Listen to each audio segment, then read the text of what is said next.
Hello, I'm Joe Ewens, and this is the Vixio Gambling Compliance podcast. It's a new era in British politics with a new government at the helm, but the story for gambling may be a familiar one.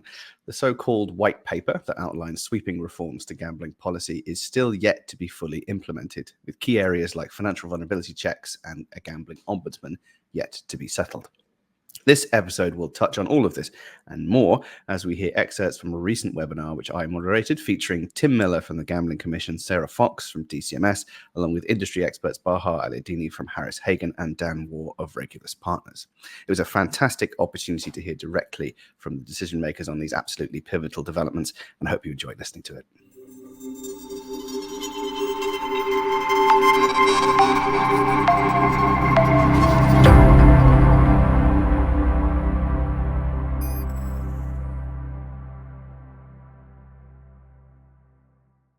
Really great to be here back again, part two of this webinar on the UK Gambling Act Review, the white paper as it's colloquially known. No small number of things that we can potentially talk about, so we'll kick on in short order. Firstly, introduce the panel that we've got. It's the same as last time.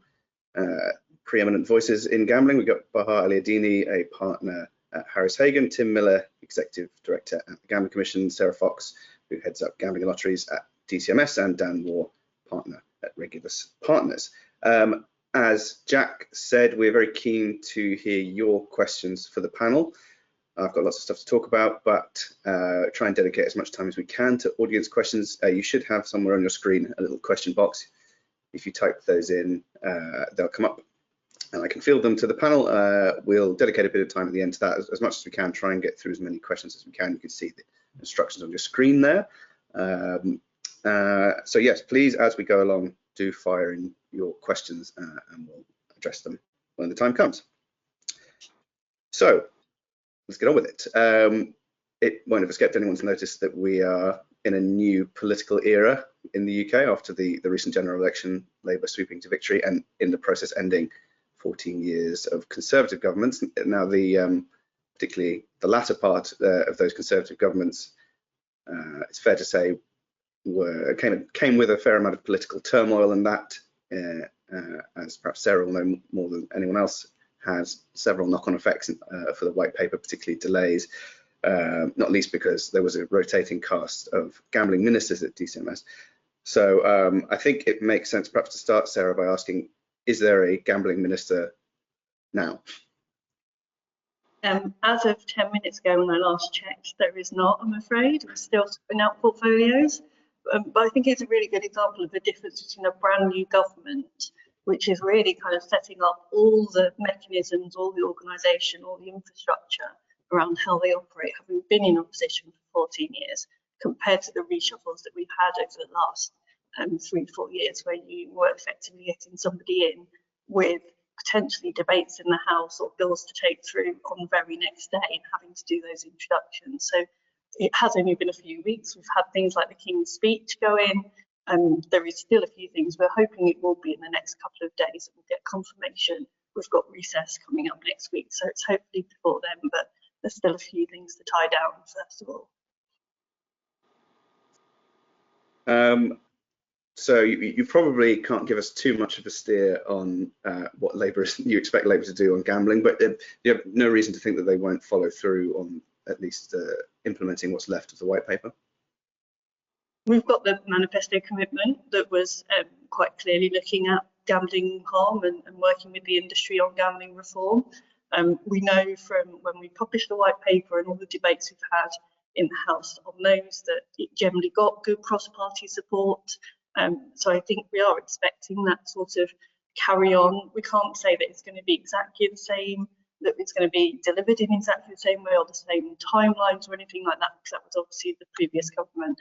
But we will expect, I don't expect massive changes. I think it's just that how do we kind of get into this with the new administration, work out the ways that we do implementation, work out a new kind of sequencing, prioritisation, timelines, and seeing that through. Dan, is that your reading of the situation? Do you expect this new government to not tack too far away from the path the white paper laid out? I honestly have no idea. If there's one thing I've learned in my years in this industry, is never to second guess what the government's going to do, and never to sort of come up with firm predictions about when things might happen. It's entirely conceivable that things could go wrong. I'm not saying that you should. I've got no insight here. It's just, you know, the review itself took about 5 years, which it wasn't meant to do. I don't think anybody can count their chickens on this. Bahar, what do you make of potentially what could happen to gambling policy? At least let's maybe focus just on the white paper elements to start with under the new government. Well, I think it's worth remembering that the white paper, as Dan said, was years in the making and a lot of work has gone into it. Gambling isn't winning any votes, so it's probably unlikely to be a high priority. And the benefit that the new Labour government will have is if all goes wrong, they'll be able to blame the Tories. And critically, the white paper and DCMS should be commended for this. It was a very carefully crafted document with a balanced package of reforms. You know, as I think we said on the first webinar, everybody looked at the white paper and saw something good in it. So reopening the debate might open Pandora's box and disturb the balance that the white paper achieved. And from my perspective, what we all need is certainty and stability. And as much as I enjoy coming on these webinars, I think we'd all like to get back to the day job, and it's both vital for the future sustainability and certainty of the industry, and to attract future investment that we all move on. So it's I'd conclude with saying that it's in every sensible person's interest to get it done, including politicians. Dan, if we think a little bit beyond the white paper, I know you can't make any predictions, as you just said, it's a losing game to try and guess on specifics, but is there, knowing the political makeup of the Labour Party so far, do you think there will be an appetite to keep looking at gambling policy for the whole of the term of this government? My wish is that Parliament continues to scrutinise gambling policies. It's meant to scrutinise policy in all areas. I think history teaches us that once in a generation we go through these major reviews. It's so painful that the political class then develops collective amnesia about it, and just tries to have as little to do with the policy as possible.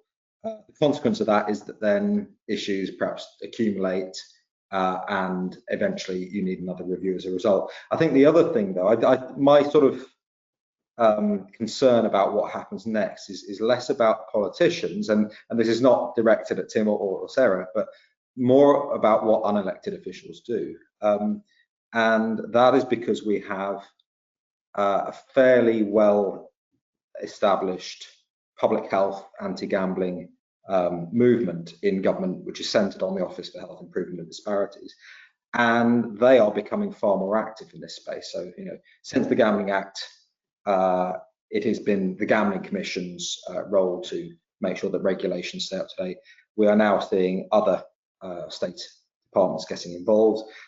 We have the Office for Health Improvement and Disparities working on, I believe, health messaging around gambling or health warnings. We've got the Department of Education looking at what children should be taught about gambling. We've got NICE at some point, these are long delayed, but providing treatment guidance. And the common denominator in all these things is they're all working with Gambling with Lives, I believe. So I think that some of the things I'm most concerned about are stuff that have nothing to do with Tim, nothing to do with Sarah, but could have a profound impact, because the objective of all of this and they're quite open about this, the objective of OHID is to apply tobacco style controls and to make gambling a sort of a slightly pariah industry and a marginalised activity. That's where I would be advising people to look over the next 5 years, rather than necessarily the politicians.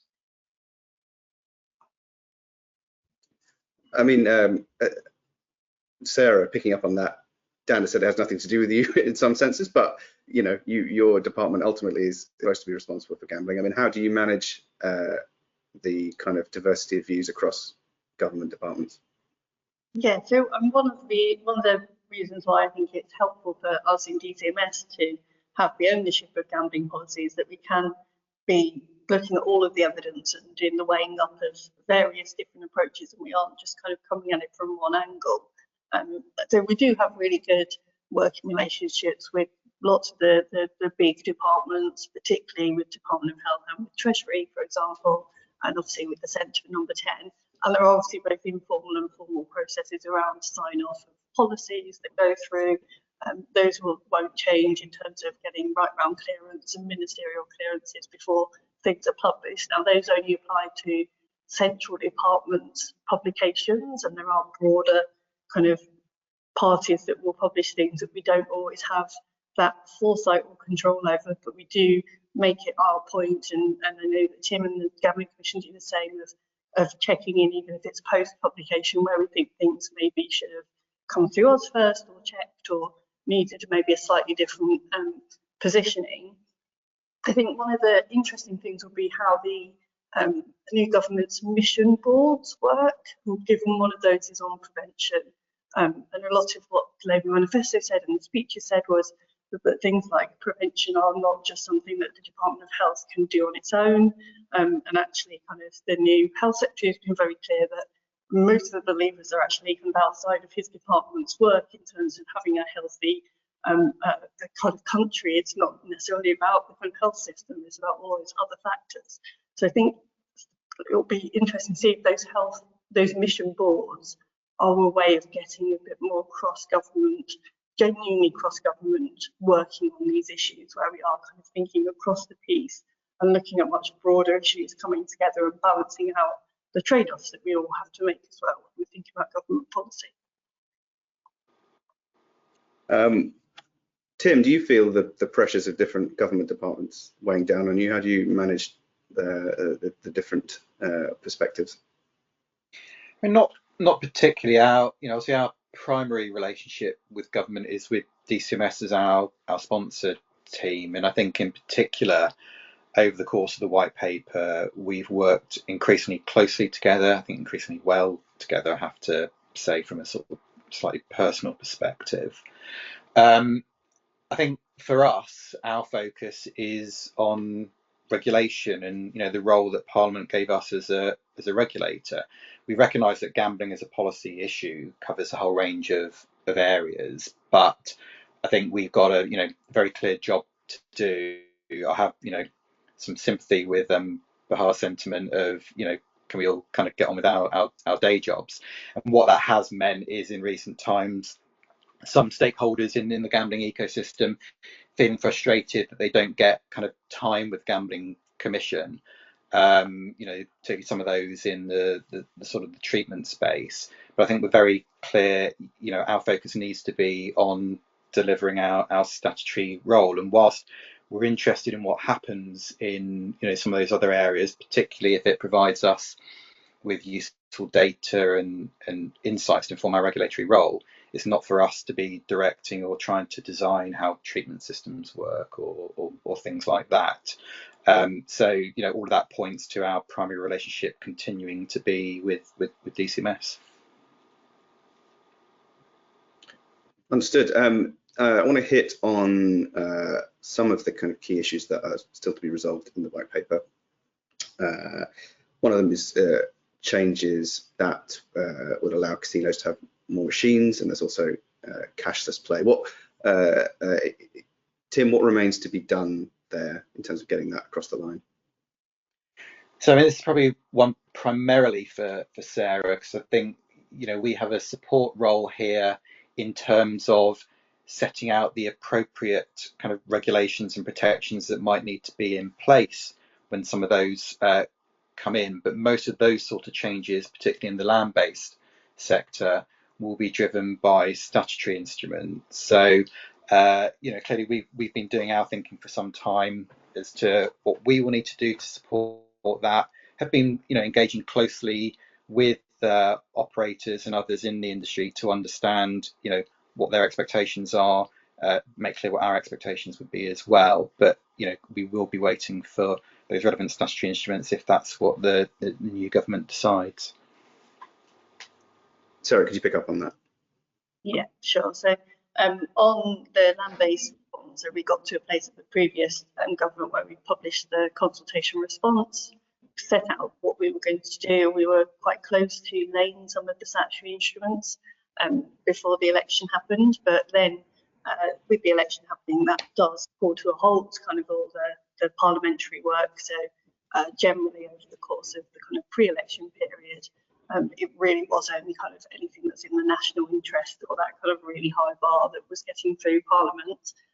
We then obviously have to wait for the King's Speech to announce the primary legislation options, but the King's Speech does not get into kind of secondary legislation or where that lands. And then we obviously now have recess as well. So the timing of the election has meant we actually only had a couple of weeks of kind of normal parliamentary time. We'll have recess, summer recess, and then only be back in September for about 7 working days before conference recess starts. So just the amount of time we have within Parliament is incredibly limited over this period. It will be something that new government will want to have a look at.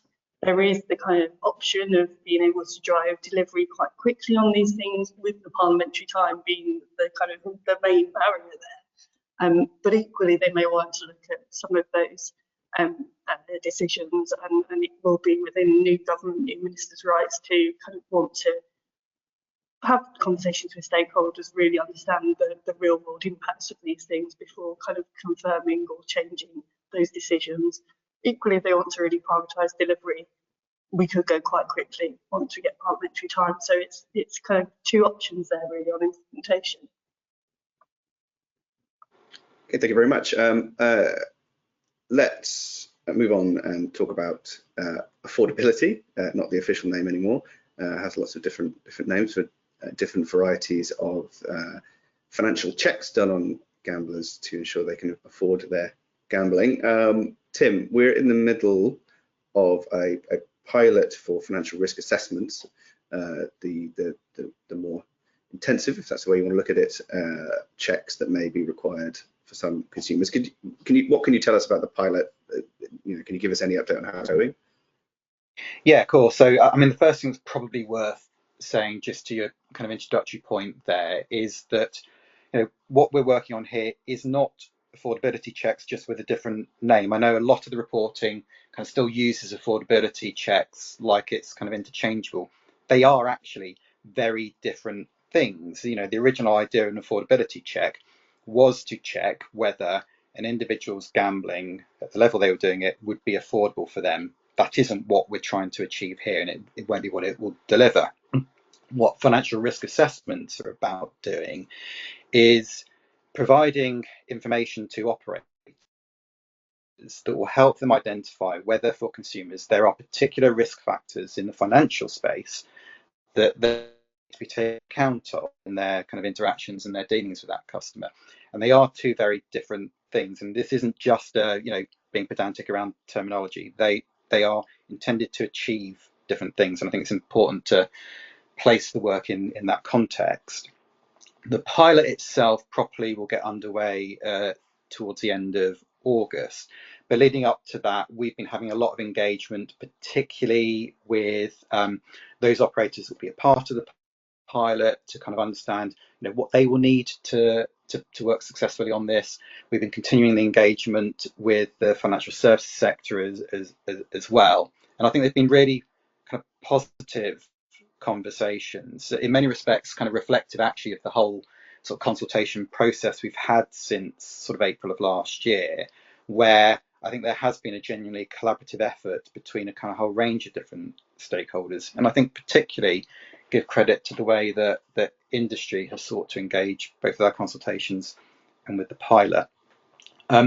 We will be, prior to the pilot starting, kind of publishing more details about how it's going to work, what we'll be looking at through that pilot process, what the different kind of stages are.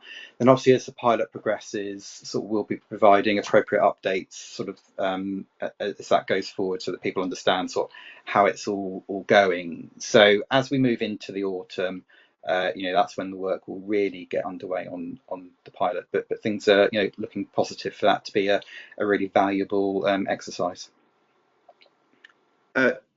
Dan, what, in your view, are the standards by which the success or failure of this pilot should be judged?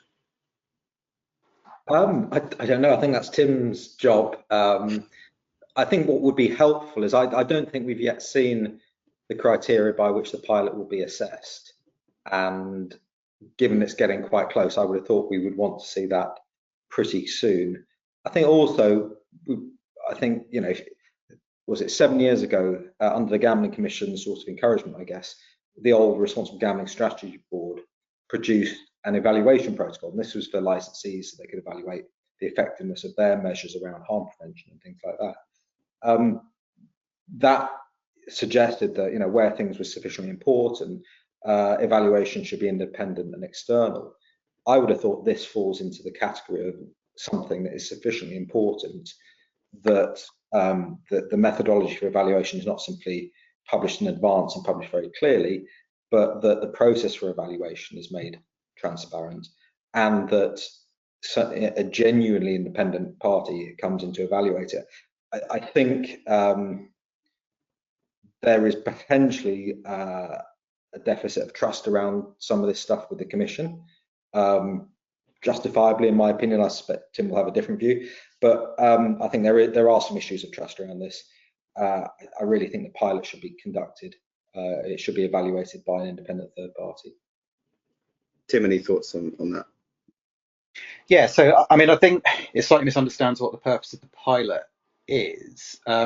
So generally across kind of the white paper, both us and DCMS have given this commitment to, really hardwire evaluation into the implementation of all of these different areas of policy, and we've been doing joint procurement to bring in that expert outside resource to do that.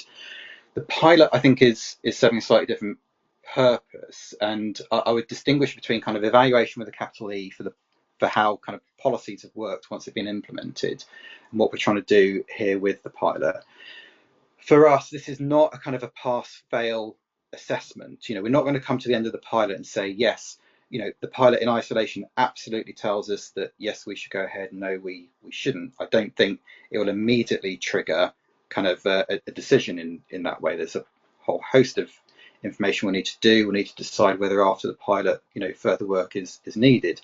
I think the focus here is about what do we learn during the course of the pilot?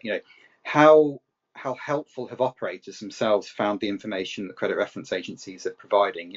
How does that data relate perhaps to other data that operators themselves hold? What are the sort of numbers of assessments that are happening? There's a whole host of questions. We've been discussing those with the pilot participants themselves, wanting to understand, what do you need to get from this pilot as well? What's the learning that you need? So to say, before the pilot starts, we'll be publishing more details about what we're looking to do during the pilot, what we're looking to understand. At the end of it, we will then kind of pull together all of that information with consultation responses, with other research and things like that, to then start making decisions as to what next. And I think we've got a totally open mind about that. There's been no decision to kind of go ahead and implement. We need to get the learning from the pilot. We're clear that we will probably discover all sorts of things that we weren't expecting to discover during that phase as well. So I think we've got to keep a really open mind about it. But as I say, I think the approach is different to when you evaluate a policy that you have implemented, where actually you are measuring as to whether that policy delivered the expected regulatory outcomes. Did it have unintended consequences and things like that? Some of those questions will be similar here, but we're doing a very different exercise. I'm conscious as well that actually this is the first time that we've done a pilot like this with industry. So actually, to an extent, we're almost piloting here, and there'll be some learning that we'll need to do as we go along as to, have we got the approach to a pilot right? Do we need to tweak that as we're going through to reflect that maybe we're not learning as much in some areas as we would hope? And so what we're seeking to do in the way that we're working with the pilot participants is give them enough certainty about what's going to be happening over this period, but also leave enough flexibility that if they or us need to adapt the approach in order to give the best possible kind of learning and outcomes, that we can do that. Bahar, Joe, can I just ask Tim a question? How much is consent being looked at as part of the pilot, given the need for them to be frictionless? And at least my understanding that the CRAs hold keys to, I think, 4 of the 5 data types that are driving the pilot, with each data type being subject to a different level of customer consent and privacy. Yeah, so this was one of the very early things that we worked on, particularly not just with the CRAs, but with the Information Commissioner's Office as well. And I think it's not just about frictionless and consent. I think the other kind of part of that sort of triangle is what information can you and should you legitimately include in that, because actually the types of information that you include then lead to the kind of level of consent that you need, and obviously relate to the level of friction that might be involved. What we've had is sort of that assurance from the Information Commissioner that the model we're looking at piloting can be delivered in a frictionless way, that the type of notifications to consumers is appropriate for the type of information. So what we're not needing to do is go to each consumer individually and ask for their explicit consent to then provide that information. The consents will be achieved through various different notice provisions that we've agreed with the Information Commissioner's Office and with the credit reference agencies. Now, obviously, during the pilot, we'll then look at, is that, the type of information that we're getting as a result, is that actually giving us the sort of value that we would expect? But certainly my sense is that because you want to keep it frictionless, actually the level of consent that you need as a result is not going to be that high because of the type of information that you have.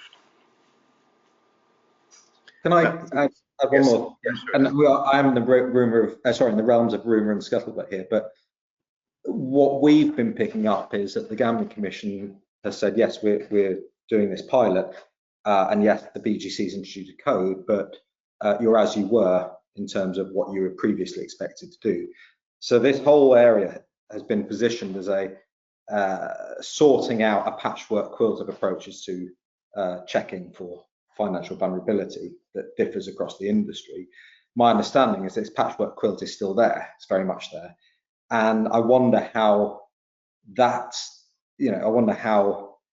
is going to be evaluated, how the success of this pilot is going to be evaluated, when we've still got the issue that this is meant to address in existence. So I don't know if that's clear, but it doesn't look like the problem this is designed to address has actually been taken away, is from what I hear. Well, I think to an extent that would be correct, because obviously we haven't implemented any rule changes. That's why we're doing a pilot. You wouldn't expect a pilot itself to fix a kind of range of issues. And I think if we jumped straight to that, we would probably rightly have been criticised for not testing things enough. But the approach we're taking to the pilot, I think, is kind of careful and deliberative. So we will be starting off with looking at historic data, so not looking at live data, to understand, let's say, the sort of information from financial services companies. How does that actually relate to the picture that the operators already knew they had of consumers? And then over time, you move closer to that sort of more live environment. And obviously, it's not until you get to the live environment that the patchwork, as you suggest it is, becomes relevant. So we're a little way off from that anyway, but be under no illusions, a pilot is not going to in itself fix any kind of regulatory challenges. It will be if and when you make any changes to the rules that you can fix some of those things. Sarah, what's DCMS's role in terms of looking at this pilot? You playing any part in assessing it? Yeah, so our role will be really to really make sure that we're ending up with a result that actually does what the white paper was trying to do in the first place, and that really does give, as Tim said, operators that that extra information to really identify a cohort of people who may be at risk of harm in a clear, consistent, frictionless way that reduces the kind of impact on that broader set of consumers that may have been seeing this patchwork approach. So we really need to, like as Tim says, test this, so it's almost a period of co-design with the industry to really work out, can we get to a point where we're putting in place something that achieves that overarching policy aim and objective from the start. This isn't about kind of just getting one level of checks and going, that's okay. It's about really making sure that the end result identifies the right people and not just identifies a completely random set of people or set of people with different kind of circumstances. It doesn't tell operators anything new. It doesn't tell anyone anything new. What we need is it to really give us the tools we need. And we are doing this kind of for the first time. We don't have kind of other models to take from across the world on this. So that's the reason why we're doing this really important piece of work to really test it before it does go live. So that will be our kind of judgment, and that's what we'll be kind of working closely with GC and with operators, everyone involved in the pilot, to make sure that we're achieving that policy aim when we get to the end of this period. Thank you. A reminder to those watching, you have the facility to ask questions, and please do, if there's anything on your mind, it's a golden opportunity to ask your questions to the right people. We've had some come in, but I'll dedicate some time at the end to the questions. But one of them that's on a subject we were going to touch on anyway, online stake limits, online casino stake limits for slots. That was due to come into effect on September 1st. Is that still the case? I will be taking that one. So no, this is another one where we were due to lay a statutory instrument. Again, we got quite far along the process, but the election was called.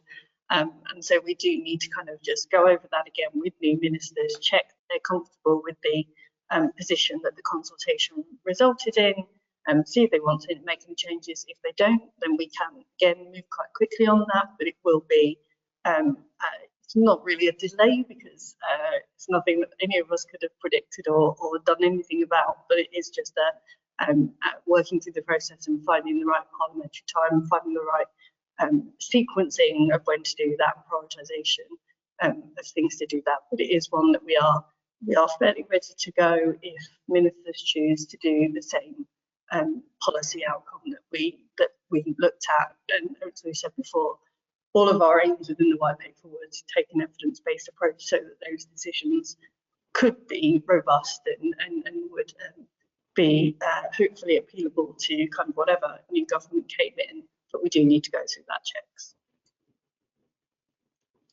Bahar, you've heard there that, although I wouldn't necessarily gamble on it, the incoming minister could decide to change the stake limits.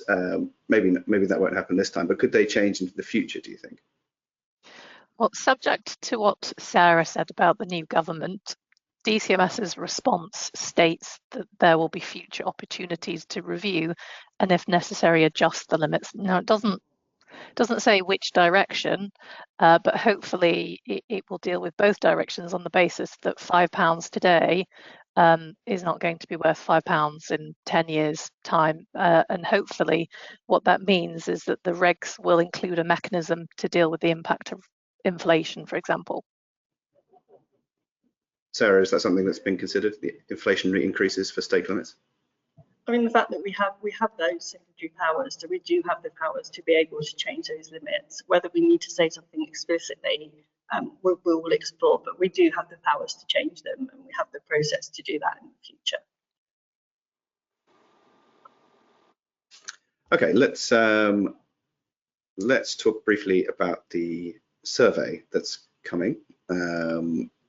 New format of survey that's going to, among other things, include some information on levels of gambling harm. It's proved to be somewhat controversial in some quarters. I'm going to start with you, Dan. If you could, I know that you have extensive thoughts on this. If you could keep them as brief as you're able.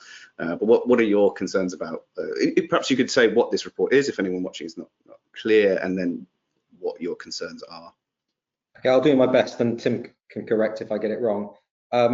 So since 2012, the official statistics on how many people gamble and what they gamble on, and also on the extent to which people experience problem gambling, has been collected by the NHS Health Survey, which is an in-person household survey of people in Great Britain, which has a relatively high response rate of pre-COVID for 50–60%.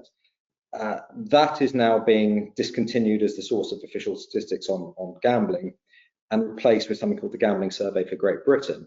Now, this is an online survey and with a relatively low response rate of sub 20%, and therefore is likely to be less representative of the population of Great Britain. We've seen, certainly in the first two waves that have been published to date, we've seen clear evidence of selection bias here, which means that this is likely to over-recruit gamblers and over-recruit highly engaged gamblers. We also have some concerns about priming of responses through question ordering effects. So this is where people are asked a whole slew of questions about gambling, then they're asked whether anything particularly harmful has happened to them in the last year, and followed up by, and was it because of gambling? Now, so we have serious methodological concerns about the way this survey is being conducted, which the Gambling Survey at least partially agrees with, and its guidance issued on Friday last week really sort of seems to say, and this is my interpretation, we don't know how reliable this is. We think there could be this could be skewed by bias. My sort of view on this is that it is very strange for a market regulator to be publishing official statistics on their market when such profound doubts exist about their reliability. And particularly if you go back to the consultation on this back in 2020, the Gambling Commission said that it would only proceed with the survey if it was able to ensure that these biases had been excluded, and it's absolutely crystal clear that they haven't been. So, and I guess this also comes back on the back of the fact that, as Andrew Rhodes has acknowledged, the debate on gambling policy in this country has been clouded by some really appalling misuse of statistics, some really appalling pieces of research, and some of which have involved public bodies. So I'm deeply concerned about what the Gambling Commission is going to publish on Thursday. I think it is absolutely crystal clear that it is not a reliable survey yet. In time, maybe it can become one, but really, I think these should still be experimental statistics in my view. We shouldn't be publishing statistics on things as really serious as suicide and domestic violence, in the knowledge those statistics are probably incorrect. Tim. Yeah, so look, I mean, obviously there's been extensive sort of commentary around development of the GSGB. You know, we've been following that with interest, but candidly, in developing this, we have listened to recognised experts in data and statistics when we developed this methodology. We've been working closely with the Office for Statistics Regulation, who's the expert stats regulator, both actually as we developed methodology, but also as we developed the guidance that we've published around it. So the OSR were cited on that, and we sought their input to that. I think what's clear is that all methodologies absolutely have their limitations.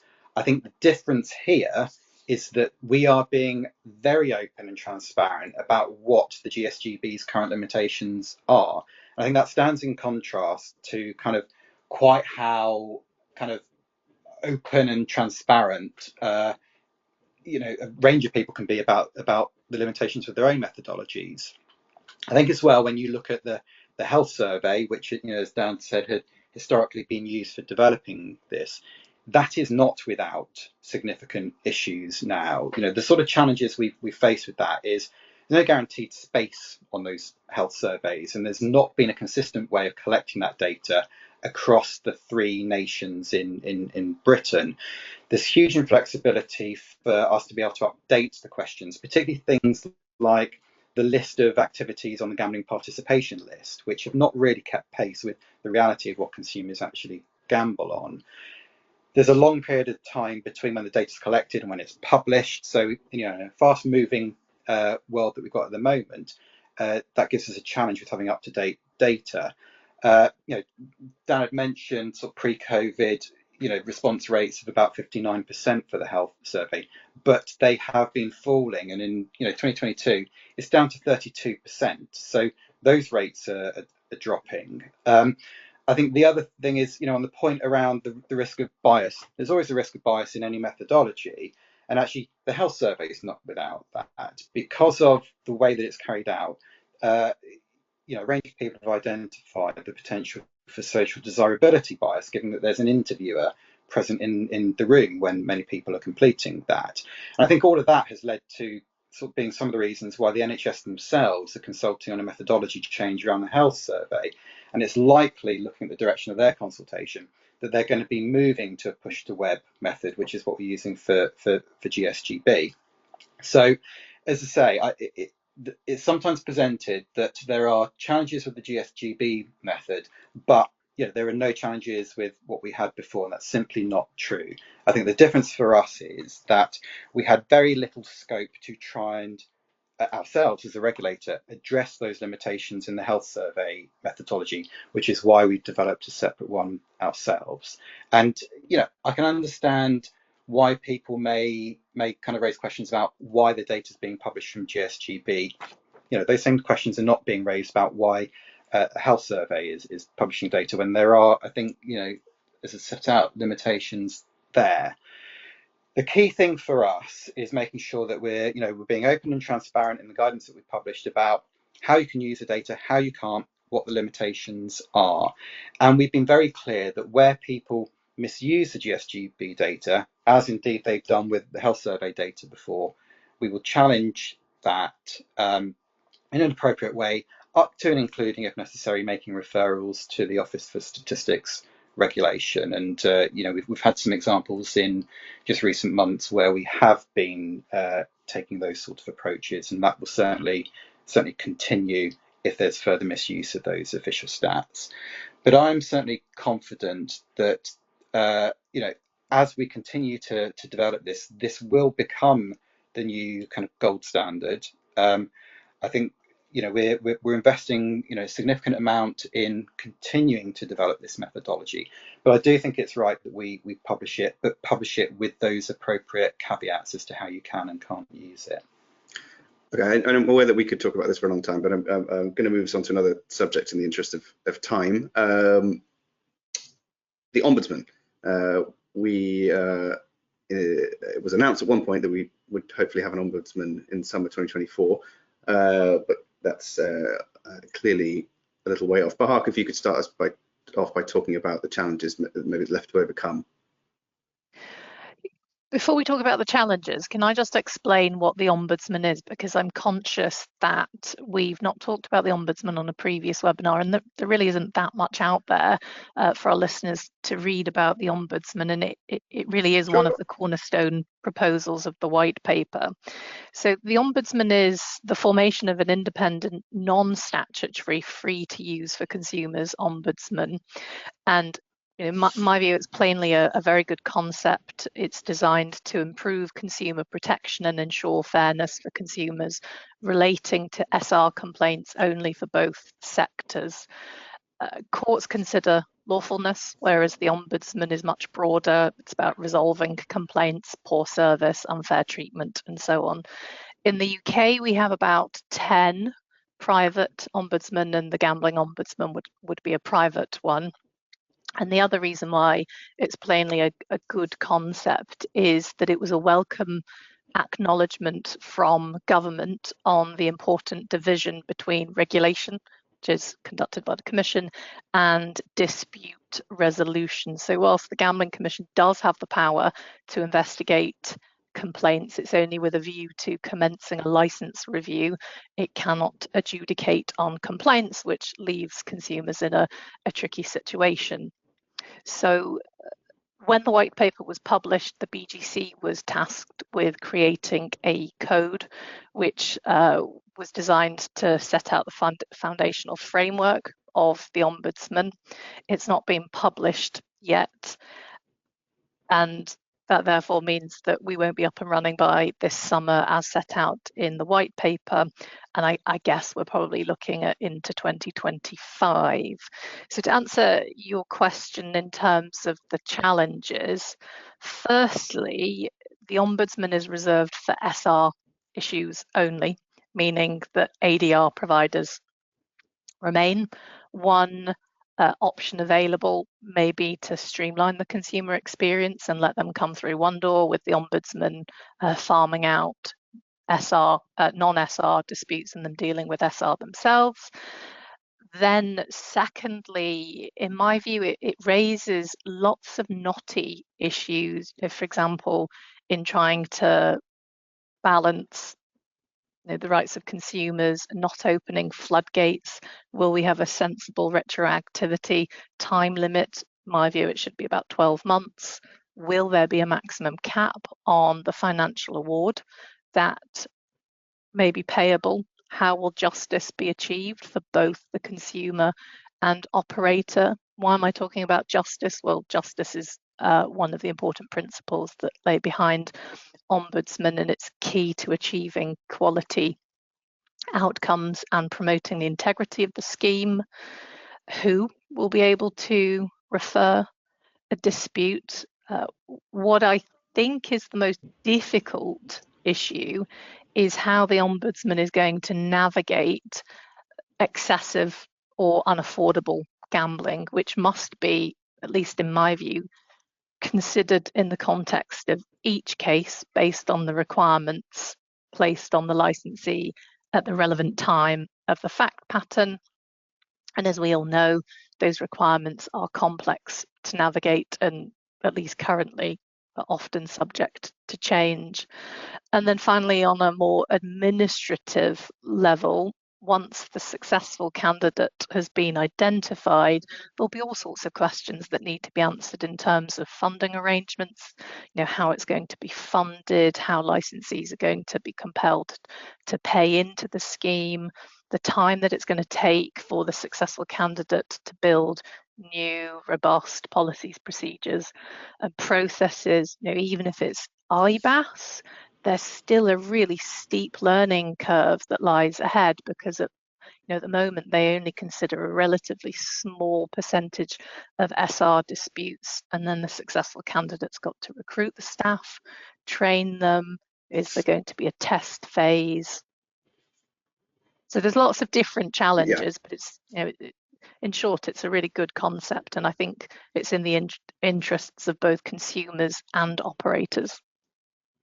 I'd like to move to audience questions very briefly, but before we do, Sarah, on the Ombudsman, any update on where we are there? Yeah, so one of the reasons that we chose to go the non-statutory route on this was actually so that we have that mixed implementation process across the white paper, which meant we weren't reliant on Parliament time or a legislative vehicle. So we have made really good progress working still closely with BGC over the pre-election period and running up to that on the code. So that there has been that ability to keep going on some of these things, whereas other things have had to pause. I think there still will be the keenness to make sure that everyone is agreed with the code, and so you still want to make sure that new ministers are kind of comfortable with the code and get that kind of cross kind of us, Gambling Commission, operators, ministers support for the code so that when it's published. So I think, yeah, we have made really good progress, but there still might just want to be those couple of steps that we want to go through just to make sure everyone is comfortable so that it can kind of come out, be published, be debated, be looked at in the right and productive way that it needs to be, given so many interests, as far as it kind of explained on that. Okay, thank you very much. Let's move to audience questions. We've got a few coming in. This one, I think, for Tim, fairly straightforward, hopefully. Will the methods and sources of information used by operators during the pilot be published? So the information that they'll be using will come from the credit reference agencies. So it'll be clear that that's what they're relying upon. Obviously, operators themselves will have existing data within their businesses that may be relevant, but certainly we've been very clear, the extent of this pilot we'll be looking at what the credit reference agencies provide. So, that's very open. We've had a question in around the gambling survey. Tim, I'll start with you on this. Will its publication result in more stringent regulation, given that it is going to report levels of harm more extensive than those reported in previous surveys? So, no, I mean, what we're clear about is particularly when you change methodology, and this would be true of any methodology change, effectively you set a new baseline. So I don't think it would be appropriate to be changing a regulatory approach or changing government policy on the basis of one set of data.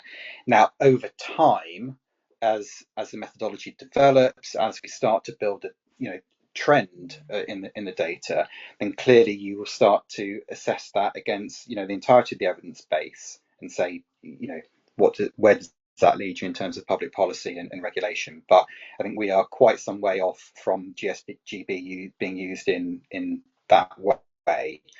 For us, I think the absolute number on some of these things is not the really key thing. It's actually how those numbers develop over time, but also how they relate to each other. So one of the really positive things about GSGB is it will allow you to better kind of cross-reference different bits of data to understand, what might be happening with a particular product type or a particular demographic and things like that in a much more sophisticated way than we've had before. But I know there's been voices out there that have raised concerns about, will this immediately change, where there's been kind of thresholds referenced in our rules as to number of customer interactions. None of that is going to change as a result of us publishing this. There's enough other regulatory change happening at the moment to keep, I think, everyone satisfied for quite some time. And as I say, we recognise it's a new methodology, so it will all need time to bed in. Dan, we've heard that's the regulatory position on that. We have already seen some media coverage around the kind of the headline number, even if the Gambling Commission would rather it wasn't wielded in that way. Do you think there will be at least some people agitating in the kind of political space as a result of this survey coming out for more regulatory tightening? We're already seeing that. I mean, we've seen Lord Foster speak in Parliament on this point. We saw a letter to the Prime Minister yesterday making just this point. It's also, I mean, the idea, yes, I agree with Tim's sentiment that policy should be based on evidence in the round, but the fact is that health survey estimates of problem gambling have been used directly to justify specific policy choices in the past, including interaction quotas. So I welcome Tim's assurance on that one, but I wonder how long it's going to last. I would like just to come back on Tim, and I'll do this quickly, but I think the Gambling Commission has given the impression that because no survey is perfect, it's sort of a toss-up between the health survey and the GSGB as to which is more likely to measure gambling participation and problem gambling. And I think that's a misleading impression. I think the Gambling Commission knows quite well that the health survey is likely to have been a more accurate survey in the past, and therefore if its new survey is coming up with wildly divergent numbers, which it is, that should really give pause for thought before pressing on with this. And I'll make this point again. In the last few years, an attitude has developed in our public bodies, particularly the Office for Health Improvement and Disparities, but also the Gambling Commission's Advisory Board for Safer Gambling, that is somehow okay to publish misleading statistics on things like suicide and other severe harms.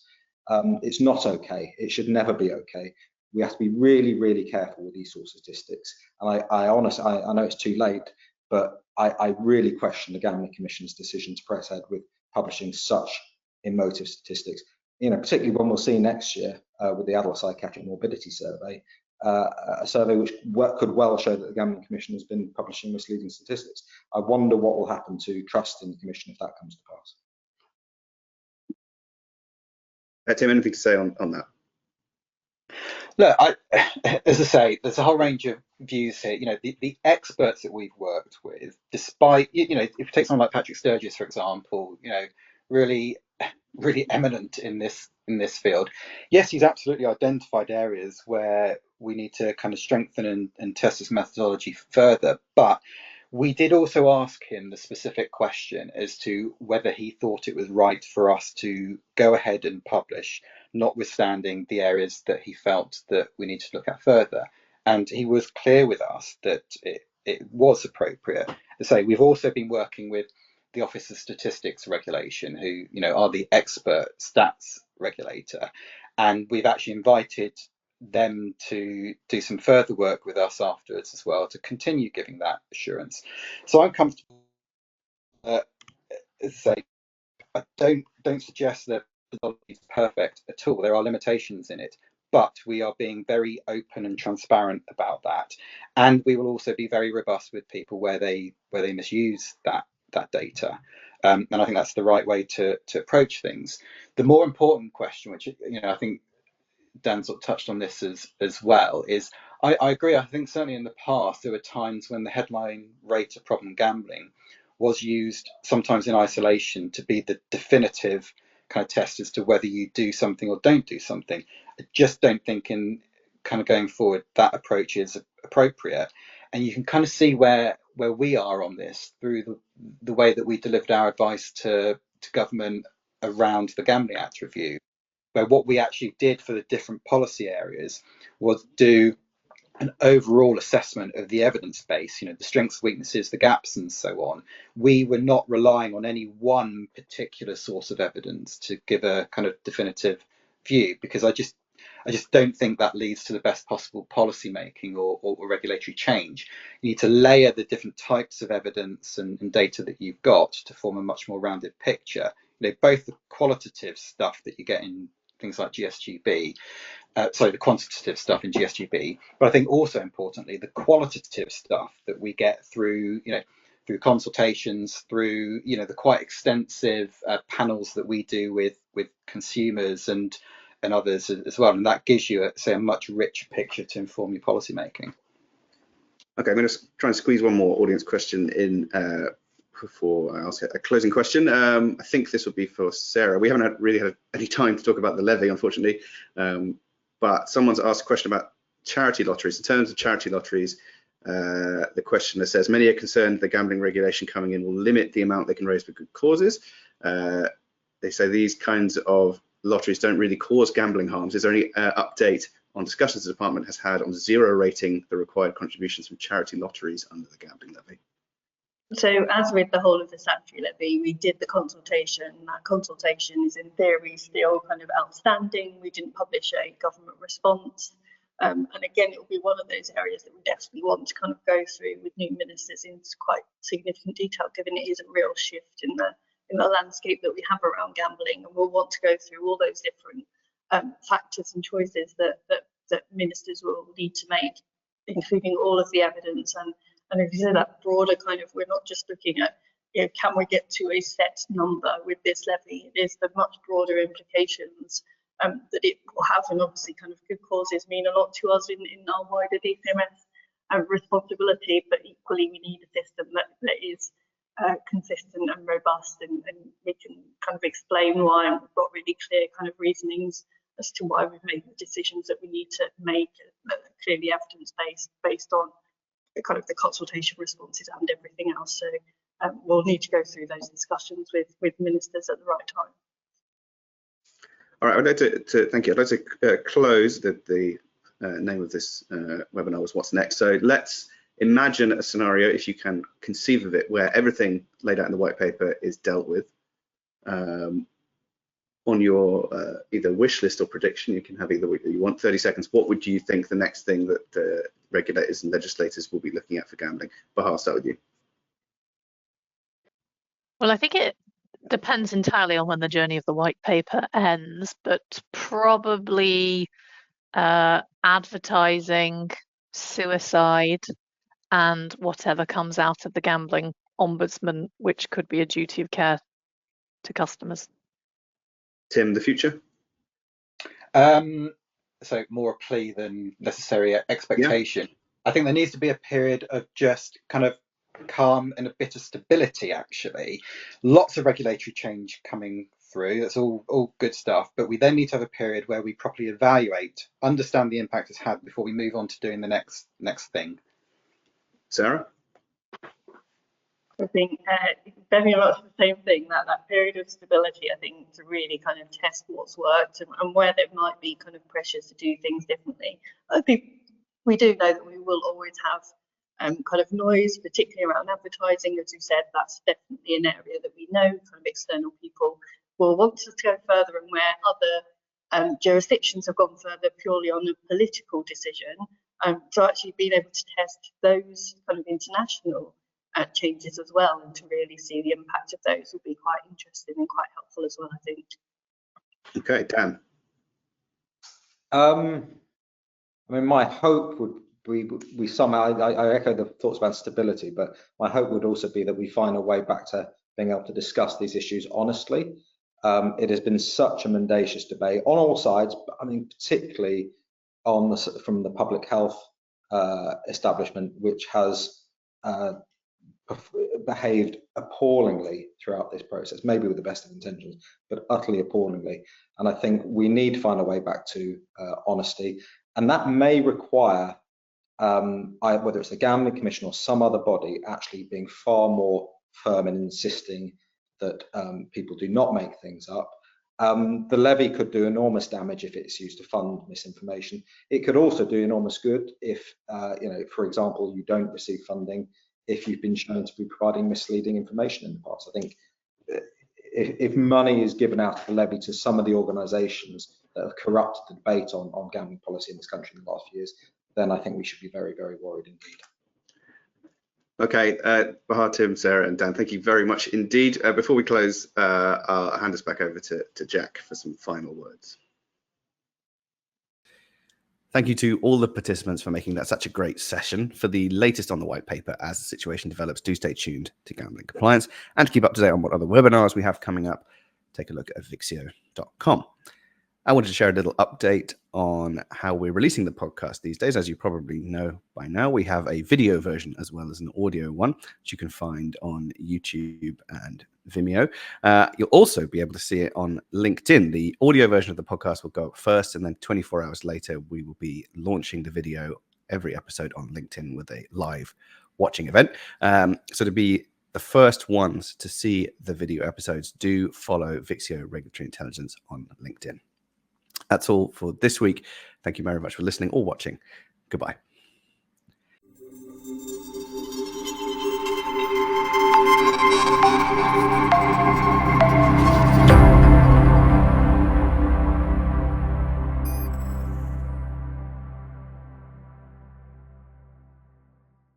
The Gambling Compliance podcast is hosted by Joe Ewens. This episode featured Tim Miller, Sarah Fox, Bahar Alaeddini, and Dan Waugh. The producer is Jack Halliday.